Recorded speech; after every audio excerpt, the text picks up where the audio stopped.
BJP कमल छाप को vote नहीं दिया मैं। सर वो तो पार्टी वो कमल छाप नहीं था सर, एनडीए की उम्मीदवार कमल थे। छाप नहीं थे वो समर्थित हो सकते हैं, लेकिन कमल छाप को वोट नहीं दिया मैं। हम जायसवाल जी को वोट दिए हैं, जायसवाल जी को सपोर्ट की है और वो इंसानियत। इसलिए तौसीफ साहब को मैं ये कहना चाहता हूँ कि इस बात का उनको निंदा करना चाहिए, उनको माफ़ी मांगना चाहिए। इन्हें भी सुरजापुरी लोग नेता है जी, ये नेता नहीं है, ये रहनुमा नहीं है, सुरजापुरी रहनुमा नहीं, ये मौसमी नेता है। आप कहीं ना कहीं आरोप लगा रहे हैं। एकदम मेरा एकदम सीधा आरोप है, ये सुरजापुरी लोग रहनुमा नहीं है। कहीं ना कहीं जब टीका लगाए थे तो आपका जो चर्चा है पूरे लगभग सीमांचल में हुई थी कि देखिए ये है मुसलमान मगर टीका उका लगा के चलते और बधाई लेते हैं। जी ये श्रद्धा की बात थी। मैं उसको चैनल के द्वारा इंटरव्यू में कि आप 3 माह में एम्बुलेंस मुहैया करवा देंगे दल्ले गांव को, मगर आज तक वो एम्बुलेंस रहेगा कि सबसे पहले यहाँ प्रखंड कार्यालय के अंदर में मुखिया लोगों का एक बैठने का जगह हो जी, एक मुखिया संघ की बिल्डिंग हो। इसके लिए नौशाद जी के अगेंस्ट चुनाव लड़ेंगे, क्योंकि ये नौशाद जी के अगेंस्ट में नहीं, विधायक के अगेंस्ट में लड़ेंगे, विधायक के पद के अगेंस्ट में लड़ रहा है, कुर्सी के अगेंस्ट में लड़ता है। टारगेट लिया हूँ 26 जनवरी में मेरा एम्बुलेंस पंचायत में खड़ा रहेगा। पिछले बरसात में एक तरफ नौशाद साहब रहेगा, एक तरफ जायसवाल जी रहेगा। मैं जायसवाल जी को वोट करूँगा। आखिर क्यों, क्या इसमें कमी है या फिर ये रहनुमा नहीं है? आपका घर जल जाएगा और यहाँ का सुरजापुर नेता राह छोड़ देगा, उस राह से दूसरे राह ले लेंगे। सवाल पहला कि दल्ले गांव पंचायत तब और आज में क्या फर्क है? देखिए, दल्ले गांव पंचायत दलालों के बीच से घिरा हुआ था। इंशाल्लाह ये इन बातों से अब दूर है। अभी बहुत देर रिजल्ट का नहीं हुआ है जी। अभी मेन काम जो पुल के रूप में होना था, हमारा एक पुल था जिसमें अड़चनें थी जी। जमीनदाताओं ने हम लोग को ज़मीन दे दिया है। मैं सबसे पहले उन जमीनदाताओं का शुक्रिया अदा करता हूँ। वो हमारे लिए भगवान समान है। हमारे पंचायत का बहुत बड़ा रोड़ा था जो अब ठीक हो गया है। पहली बात, आप जहाँ पर कि करप्शन की बात करें अपने पंचायत में, क्या करप्शन दूर हुई है? इंशाल्लाह छोटे स्तर पर करप्शन दूर है। पिछले कार्यकाल में एक आधार कार्ड के नाम पर छोटा बात पर 100-200 रुपया वसूली होता था। आज वो बात नहीं है। आज जो है करप्शन बिल्कुल नहीं है। पहली बात, आपके यहाँ पर ब्लॉक में प्रमुख कार्यालय है, मुखिया संघ के जो अध्यक्ष उनका कार्यालय नहीं है। आखिरकार मुखियागंज जाए तो जाकर चाय के दुकान में बैठना पड़ता है। आप इसके लिए क्या करेंगे? इस चीज़ को मैं पिछले 20 साल से देख रहा हूँ, क्योंकि पिछले ही शुरुआत से ही मैं प्रतिनिधि हूँ। मैं चूँकि तब तक समिति का प्रतिनिधित्व करता था जी। मैं देखता था मुखिया तब से आज तक चाय की दुकान ही बैठता है।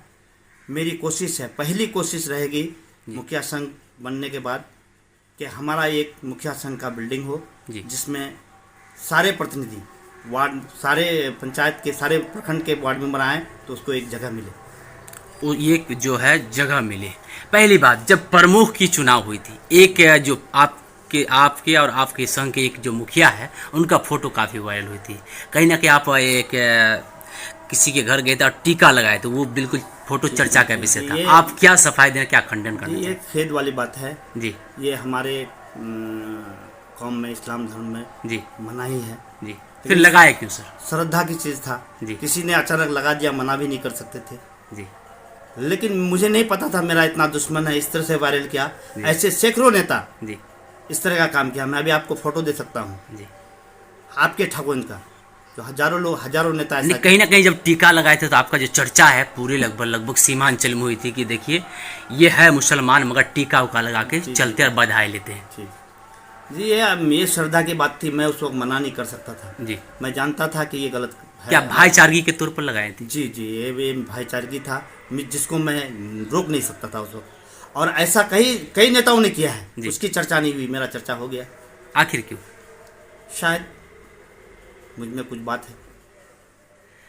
दूसरी बात कि आप एक वादा था आपका मेरे ही चैनल के द्वारा इंटरव्यू में कि आप 3 माह में एम्बुलेंस मुहैया करवा देंगे दल्ले गांव को, मगर आज तक वो एम्बुलेंस नहीं मिली। ठीक है, मैं 3 माह नहीं बोला, शायद आपके चैनल ही बोलता जी। मैं बोला था कि 6 माह से 1 साल के अंदर में जी इंशाल्लाह ये मेरे अपने निजी फंड से मुहैया हो जाएगा। मैं उम्मीद करता हूँ पिछले 26 जनवरी में जी मैं एक टारगेट रखा हूँ, आने वाले 26 जनवरी में जी उस चीज़ को धरातल पर लाने की कोशिश करूँगा। और तब तक हमारे यहाँ पुल का भी 80% काम हो जाएगा। तो क्या आप 26 जनवरी में क्या आप एक स्वागत देंगे इसको पंचायतवासी को? यही उम्मीद करता हूँ मैं आने वाले एम्बुलेंस की? एम्बुलेंस की फिलहाल नहीं। फिलहाल मैं आपको पहले ही भी बोला था 3-6 से साल भर के बीच में मैं कर दूंगा। और मैं अपना टारगेट रखा हूँ पिछले 26 जनवरी में, क्योंकि अभी अगर मैं दे भी देता हूँ तो उसका लाभ हमारे पंचायत को नहीं मिलेगा। मेरा पंचायत चूँकि नदी के उस पार है। ठाकुरगंज प्रखंड में प्रमुख बनी कहीं ना कहीं इसका श्रेय आप पर जाता है। ये ना मैं ना मेरा चैनल इसका खंडन करता है, मगर जो जनता की जो आवाज़ है, जनता की जो बात है, ये कहीं ना कहीं हसनैन जी का इसमें बहुत बड़ा योगदान है, बहुत बड़ा हाथ। देखिए ये मैं बना ये गलत बात है। पंचायत समिति सदस्यों ने चाहा, जी सिर्फ मुझे सहयोग, मेरा सहयोग रहा। बनाए हैं तो पंचायत समिति के सदस्य। अगली बार आप लोग सहयोग अब्दुल बारी जी को की थी, इस बार क्या कमी रह गई, क्यों नहीं की? अब्दुल बारी साहब में कुछ कमी रह गई हो गई, जिसको पंचायत समिति के लोगों ने नकारा। आपने नहीं? मैंने नहीं। आपके यहाँ रिजर्वेशन का दौर होगा जी, हर पद पे, जी, चाहे वो मेंबर में हो, मुखिया में हो या प्रमुख में हो। थोड़ा बहुत 19-20 आपको नज़र आएगा पद के गरिमा में। जी, इंशाल्लाह वो धीरे धीरे ठीक हो जाए। आने वाले दिन में आपका 3 काम सबसे पहले क्या होगा? देखिए आने वाले दिनों में सबसे पहले मेरे अध्यक्ष बनने के बाद मैं शुक्रिया अदा करूं सभी मुखिया का, जी, जिन्होंने मुझे अध्यक्ष बनाया है। जी, जी, फिर जिला में मीटिंग हुई, वहाँ भी मुझे जिला सचिव के, मुखिया संघ के सचिव के रूप में चयनित किया गया। मेरा कोशिश रहेगा कि सबसे पहले यहाँ प्रखंड कार्यालय के अंदर में मुखिया लोगों का एक बैठने का जगह हो, जी, एक मुखिया संघ की बिल्डिंग हो, इसके लिए मैं प्रयासरत हूँ। मेरे अगले इंटरव्यू आप ये भी कहे थे कि मैं पंचायतवासी को पहले सम्मान दिलाऊंगा, जो सम्मान खो चुके हैं पंचायतवासी, मगर जब मैं दौरा किया तो वो सम्मान अब तक लौटे नहीं। क्यों? नहीं, आप एकदम जाइए। जी, आज जाएंगे तो सबों ने, जितने भी गरीब अमीर जो भी लोग होंगे, आपको बोलेंगे मैं मुखिया जी के यहाँ जाता हूँ तो सम्मान मिलता है, फ़ोन करता हूँ तो पिक होता है, जिसमें कहीं कोई डिसदट नहीं है। आपके वहाँ पर गरीब जनता के लिए आप अब तक क्या किए? देखिए अभी तक मेरे यहाँ सरकारी कोई लाभ नहीं है जी, कुछ अभी तक है, करने को कुछ है नहीं। जी, लोग तरसते हैं बीपीएल कार्ड को लेके। जी, अभी फिलहाल कैंप लगा था ठाकुरगंज ब्लॉक में, एक कैंप था पूरे ब्लॉक में। फिर पदाधिकारी से संपर्क करके हम लोगों ने पंचायत लेवल पर किया है, उसका काम चल रहा है। बात ये कि जब जहाँ पर बीपीएल की बात है, जब इंदिरा आवास मिलती है तो कहीं ना कहीं वो घूस में बिल्कुल संलिप्त रहते हैं। 20 या 30 हज़ार उसमें घूस लगते हैं, जो इंदिरा आवास की जो 20 या 30 हज़ार कट जाते हैं पहले। अगर आपके समक्ष ये ऐसी बात आई तो आप क्या कार्रवाई करेंगे? देखिए मैं आपको ये आश्वासन दिलाता हूँ कि मैं जागरूक भी करूँगा लोगों को, मेरे पंचायत से लेकर सब जगह जाके। अब पैसा किसी के पास जाता नहीं है, उसके अकाउंट में जाता है जी, लाभुक के खाते में जाता है जी, और लाभुक कहीं किसी को देता नहीं है, ना ही देने की ज़रूरत है। मैंने तो हमारे पंचायत में कह दिया है किसी को देना नहीं है। अब रही बात लोगों के खाते में जाना है तो पैसा कोई लेने की बात तो पैदा ही नहीं होता है। अगर उसमें से ज़बरदस्ती अगर कोई मांगते हैं तो जो उस पर FIR होगा, हम लोग केस दर्ज करेंगे। अगर एविडेंस मिलेंगे या एविडेंस दूं तो क्या क्या उस पर कीजिएगा? हम लोग कार्रवाई के लिए आपके साथ खड़ा रहेंगे। अंततः आप दल्ले गांव की जनता को क्या संदेश देना चाहेंगे? आपके मुखियागण को क्या संदेश देना, क्योंकि आप ये कहीं ना कहीं मुखियागण के इस वक्त मालिक हैं। देखिए मैं सबसे पहले हमारे पंचायत के लोगों को बोल दूं, मैं पूर्व में भी बोला था कि सारी रंजिश को छोड़ देंगे हम लोग। जी, मैं अपील किया था कि जितने पंचायतवासी हैं, इलेक्शन फिर आएगा, फिर हम लोग लड़ेंगे। जी, आज विकास करने का समय आया है। खासकर मेरे पंचायत में आप जाएंगे तो लगेगा कुछ हुआ ही नहीं है। जी, लेकिन मैं वादा करता हूँ आप 6 महीना बाद जाइएगा ना तो लगेगा सब कुछ हो गया है। उसका एक मुख्य कारण था पुल का बनना। जी, इंशाल्लाह वो शुरू हो गया है। और मैं ये वादा किया था कि आप मेरे ऑफिस में जाइएगा तो बदलाव नज़र आएगा। आप चूँकि शायद मेरे पंचायत में नहीं गए हैं, मेरे ऑफिस में नहीं गए हैं। दूसरी बात सर, कहीं ना कहीं आप जहाँ तक कि विकास की बात कर रहे हैं, आपके वहाँ पर कई सड़कें अभी भी टूटी पड़ी हुई है। देखिए मुख्य हमारी एक ही सड़क है हमारे पंचायत का, जो अभी पुल बन रहा है वहाँ से शुरू होगा और आखिर में नेपाल बॉर्डर पे जाके ख़त्म हो जाएगा। दूसरा मेन सड़क है ही नहीं कहीं पर, अब वो बन रहा है अभी। आप एक इंटरव्यू के जरिए ये भी कहते कि आप विधानसभा चुनाव लड़ने वाले, उसकी तैयारी में जुट चुके हर हैं। आदमी चाहता है कि हमेशा ऊपर जाऊं, मेरी भी एक कोशिश है जी। मैं कोशिश करूंगा, मैं लोगों तक जाऊंगा, अपनी बात रखूंगा।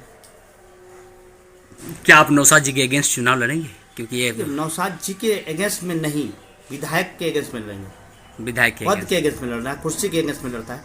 किसी साहब के अगेंस्ट में तो इलेक्शन कोई लड़ता नहीं है। अच्छा, किसी पार्टी में जाने का अब तक कुछ मूड है आपका? अभी तक नहीं, अभी तक नहीं। अभी तक आने वाले भविष्य में देखेंगे, सोचेंगे। अच्छा, हसनैन साहब की भविष्य की राजनीतिक अब कैसी होगी? देखिए, मेरा प्रयास रहता है, मैं हर एक छोटे बड़े काम को करता हूँ। जी। उसी काम से मुझे जहाँ तक आगे जाने का जो ये होगा मैं जाऊँगा, उसी काम के प्रयास से, उसी मेहनत से। जाते जाते लास्ट आपसे सवाल, क्या आपके पंचायत के जनता, क्योंकि ये सवाल मेरा ही था और मेरे ही इंटरव्यू के जरिए हुआ था, एम्बुलेंस के बारे, क्या 26 जनवरी तक जनता को एम्बुलेंस मिल जाएगी? मैं एकदम सिर्फ मैं उस डेट का इंतजार कर रहा हूँ कि हमारा पुल जी कुछ हद तक ठीक हो जाए। आज भी मैं खड़ा कर सकता हूँ एम्बुलेंस को जी, लेकिन मेरा एम्बुलेंस आज खड़ा होगा तो सिर्फ मेरे घर पे रहेगा, वो पंचायत में नहीं जाएगा। पंचायत तक नहीं पहुंच पाएगा। अगर पुल पहुंच जाए तो दल्ले गांव के सभी। एकदम मैं टारगेट लिया हूँ 26 जनवरी में मेरा एम्बुलेंस पंचायत में खड़ा रहेगा। पिछले बरसात में जी एकदम हम लोग उस पुल पर चढ़ जाएंगे जिस पुल की जरूरत है हमें। अब एमएलसी चुनाव की बारी है। आप लोग एमएलसी में खुलकर बीजेपी पार्टी उम्मीदवार डॉक्टर दिलीप कुमार जायसवाल जी के वोट किए, मगर यहाँ पर मुसलमानों से डराया जा रहा है बीजेपी के नाम पर। आप लोग बीजेपी के सही पार्टी को वोट कर रहे हैं। देखिए, सबसे मज़ेदार सवाल आपने अभी किया। जी। मैं जब से राजनीति में हूँ जी तब से मैं दिलीप जायसवाल जी को जानता हूँ जी और मैं दो टूक बोला था जी इस पद के लिए। जी। एक तरफ नौशाद साहब रहेगा, एक तरफ जायसवाल जी रहेगा। मैं जायसवाल जी को वोट करूँगा। आखिर क्यों? क्या इसमें कमी है या फिर क्या उसमें खूबी? खूबी उसमें खूबी इसलिए है कि अगर जायसवाल जी को वोट नहीं किया जाए तो इंसानियत को वोट नहीं किया जाएगा। क्या आप लोग इंसान को वोट किए थे? एकदम इंसानियत को वोट किए? इंसानियत को वोट की। वही एक इंसान है, जी। मात्र जिला में एक इंसान है जो इंसानियत को कदर करता है और इंसानियत के नाम पर वोट। बाकी नेता क्या इंसानियत का कदर नहीं करते? एकदम जितने भी सुरजापुरी लोग नेता हैं, जी। ये नेता नहीं है, ये रहनुमा नहीं है, सुरजापुरी रहनुमा नहीं, ये मौसमी नेता है। आप कहीं ना कहीं आरोप लगा रहे हैं। एकदम मेरा एकदम सीधा आरोप है, ये सुरजापुरी लोग रहनुमा नहीं है। कहीं ना कहीं जनता कायस लगाए बैठे थे कि या तो हसनैन साहब तौसीफ साहब को समर्थन करेंगे या फिर हाजी अब्दुल सुभान साहब का समर्थन। किस बिना पर उसका कौम के नाते, क्यों कौम के दर्द के नाते, क्यों दर्द के? क्या देश में जो हालात नहीं, मैं ये कहता हूँ कि हमारे जितने सुरजापुरी नेता हैं, ठीक है, रहनुमा हैं, वो तो रहनुमा आते हैं, हमारा सुरजापुरी है, वोट देना है, हमारा मुसलमान वोट देना है। आप चैनल के माध्यम से आप चल जाइए किसी नेता के पास, कह दीजिए कि एक गरीब बेटी की शादी है, उनको मदद करा के दिखाइए किसी रहनुमा से। ये आपका बात सत्य है, मगर क्या दिलीप जायसवाल जैसा करते हैं? एकदम रात दिन। आप चल जाइएगा किसी गरीब की बीमारी के लिए, गरीब की बेटी की शादी के लिए, आपको पहचानता नहीं है, वो गरीब को पहचानता है, वो उसकी मदद करते हैं। आप ये कहीं ना कहीं आरोप लगाया कि उसी के अंदर इंसानियत बात भी, किसी भी नेता के अंदर इंसानियत नहीं है, सब मौसमी नेता है। हाँ, एकदम मौसमी नेता है, ये रहनुमा नहीं है। आपका घर जल जाएगा और यहाँ का सुरजापुर नेता राह छोड़ देगा, उस राह से दूसरे राह ले लेंगे, वो बाद में पहुंचेंगे, समय पर नहीं पहुंचेंगे। सर, अभी जो आजान की जो मुद्दा चल रहा है, इस पर आपका क्या राय? देखिए, ये बड़ा मुद्दा है जी, और इस मुद्दे में तो हम लोग फंसे हुए हैं। नहीं, कहीं ना कहीं आप ठाकुरगंज के उभरता हुआ एक नेता है और उगता हुआ एक सूरज है।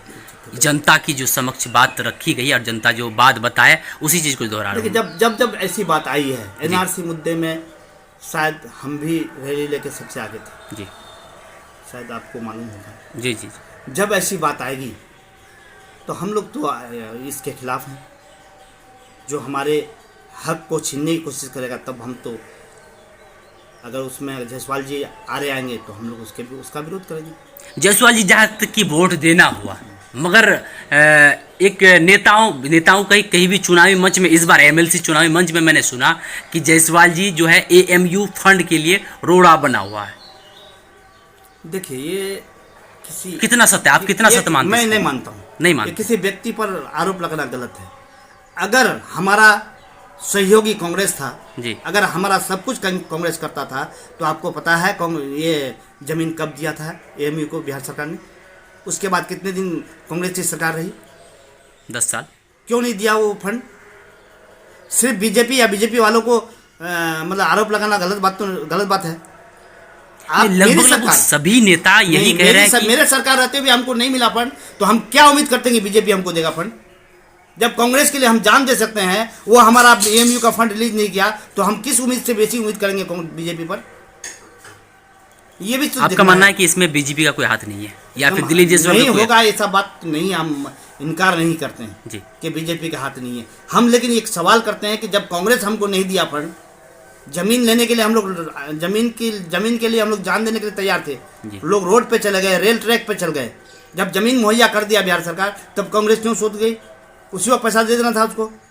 आज बीजेपी पर आरोप लगाते हैं, बीजेपी तो हमारा विरोध आदमी है ही, हमारे साथ तो भेदभाव करता ही है, करेगा ही। एमएलसी में चुनाव है, वोट एमएलसी इंसानियत को वोट दिया मैं, बीजेपी कमल छाप को वोट नहीं दिया मैं। सर वो तो पार्टी कमल छाप नहीं था सर, एनडीए की उम्मीदवार कमल छाप नहीं थे, वो समर्थित हो सकते हैं, लेकिन कमल छाप को वोट नहीं दिया मैं। हम जायसवाल जी को वोट दिए हैं, जायसवाल जी को सपोर्ट किया है और वो इंसानियत को सपोर्ट किया है। आपको नहीं लगता कि दिलीप कुमार जायसवाल जी बीजेपी में होंगे, लेकिन हम कमल छाप पर वोट नहीं किए। एमएलसी चुनाव में आरोप भी ये लगे कि टका में लोग जनप्रतिनिधि बिके, क्या आप भी बिके या फिर आपका भी कुछ दाम वगैरह लगा? देखिए, मैं तो आपको कह दिया था कि मैं जहाँ खड़ा होता हूँ ठाकुर ब्लॉक के अंदर में, लोग मुझे जायसवाल जी के रूप में जानते हैं जी, इसलिए टका और पैसा की बात नहीं है। लेकिन हमारे एक प्रत्याशी थे जी, ठीक है, हार जीत तो होती है।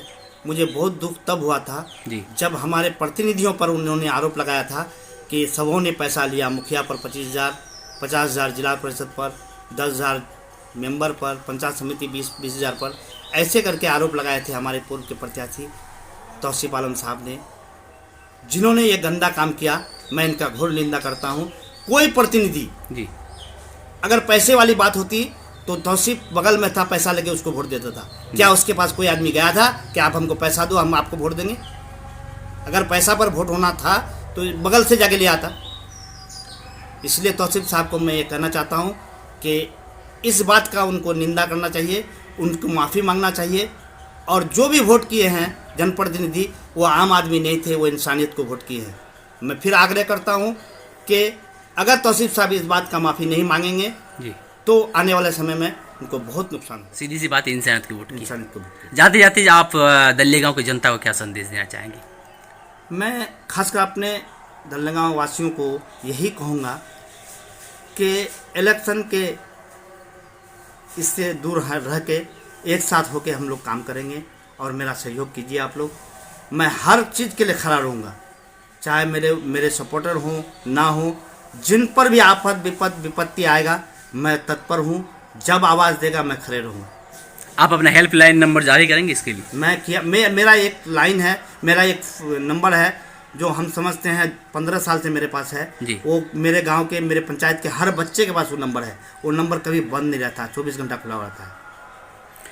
शुक्रिया हमारे चैनल से जुड़ने के लिए और वक्त देने के लिए।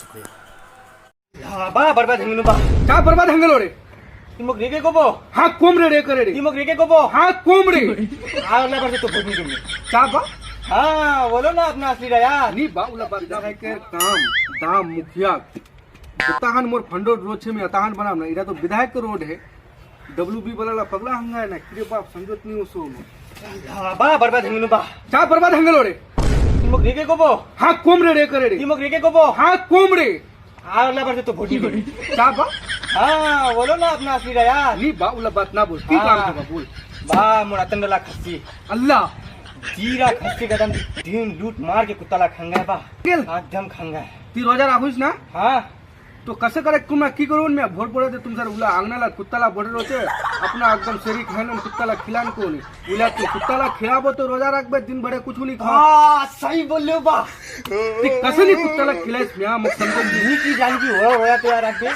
पता चल लेते तो मोर अरे वराव एक मखलूकात छे बाबू 18,000 मखलूकात छे तो 18,000 से इंसान बना तो तू सोचवा नहीं सको स्तुति एक कुत्ता अरे मैं तो हर दिन एक बीफ दूध परोटी खिले तो कुत्ते रोया नहीं राखी से ए साला इला झूठ बोलबो रे ए रोया नहीं राखी से अरे शहरे लोकला दखुइस ওরা কুত্তারা সাথে নেই বড়া अपना बिस्ना सुता रखो और तुमरा छी छी छी छी हमारा बात ना बोल मुखिया जी सारे लोग ला हमला छी है तो तुमरा भातला निकलो सकन में अंगना घरे कुत्ता चले बोले साला दिन भर रोजा रखबे तो हम दूध तू खाए वसे फिर सुतिया ए मुखिया जी हमारा बात ना बोल है आला तो को बारे हागो खूनी न की हां बता वाला तो इला बड़ी लगा दे नी खाबे रोजा रखबे ओरा अच्छा तो आज से खिलाम दिया के पाउडर आधा किलो दूध देख बाबू एकटा बात सुन 18,000 मखलूक से तो इंसान बने चाले तो कीड़ाओ बनवा सकुल मकोड़ाओ बनवा सकुल कुत्ताओ बनवा सकुल ए मुखिया जी मन बात ना बोल मन बात ना नहीं कुत्ता खिला कभी घुमा ना दे साला ती मतलब बकरी गुरु गोजला खजल तुमरा उला भले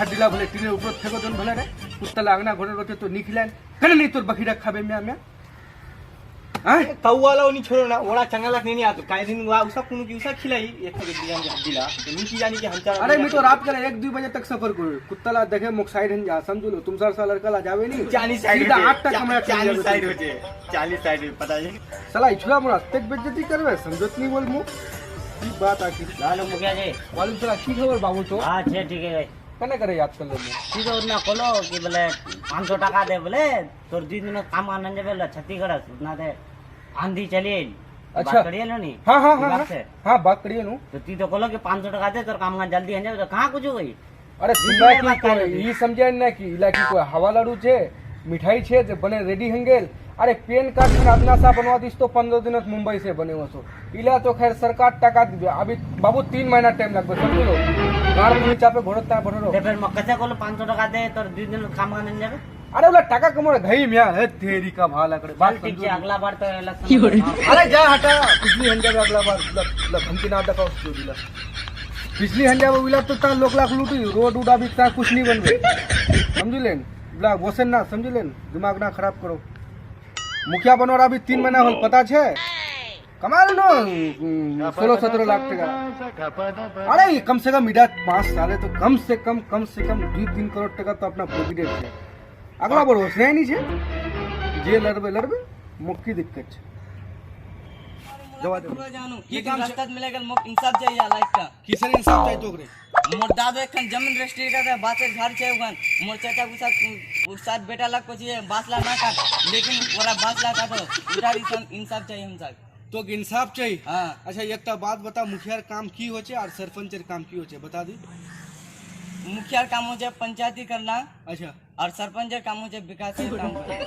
अच्छा सरपंचर काम होचे विकासेर काम करना मुखियार काम भोसरी वाला मान एक तमे अरे तू कुछ जानी रे अरे मुखियार काम होचे विकास करना सरपंचर काम होचे इंसाफ करना तो उला इंसाफ ती मोल लेकिन कने करवा वस्ती तो पता है नहीं ई में मुखिया छे मुखिया जी उड़ा मुझ गान सुनने एकटा ने कोई मुखिया जी तू करे दे इंसाफ उड़ा गान सुनो उला तने तुम्हारे लिखन ओ पूरा गाना ती सुने बोलो हां पूरा गाना सुने अरे अच्छा ती भटिया जिसने की रे आवाज जा तोर भटिया लागो मुखिया जी तुम्हारे केमन करे लगते हम भटिया ओके मां तुमी तो ठीक की भटिया है हम भटिया नहीं तो की ती है हम देसी भटिया मुखिया जी हट तो के देसी कोई है यार अरे चला नहीं भटिया नहीं अच्छा भाटिया কথা কেমন করে শিখছে মানুষগুলো হে ভালো করে শিখে ফরাডন ফ্যামিলি খেলা ওকে ভালো করে দিমাগ দিছি আচ্ছা আমি কথা পারছি ভাটিয়া কথা তুমি কত ক্যামেরাম্যান तो क्या फराडोना डीएपी खाते हैं ভাটিয়া কথা কোচে শিখতে হবে আচ্ছা ঠিক আছে ঘুরতে যেতে হবে নেপাল তো ওদিকে ভাটিয়া কথা কইতে হবে हाँ ठामित गिला खाते हैं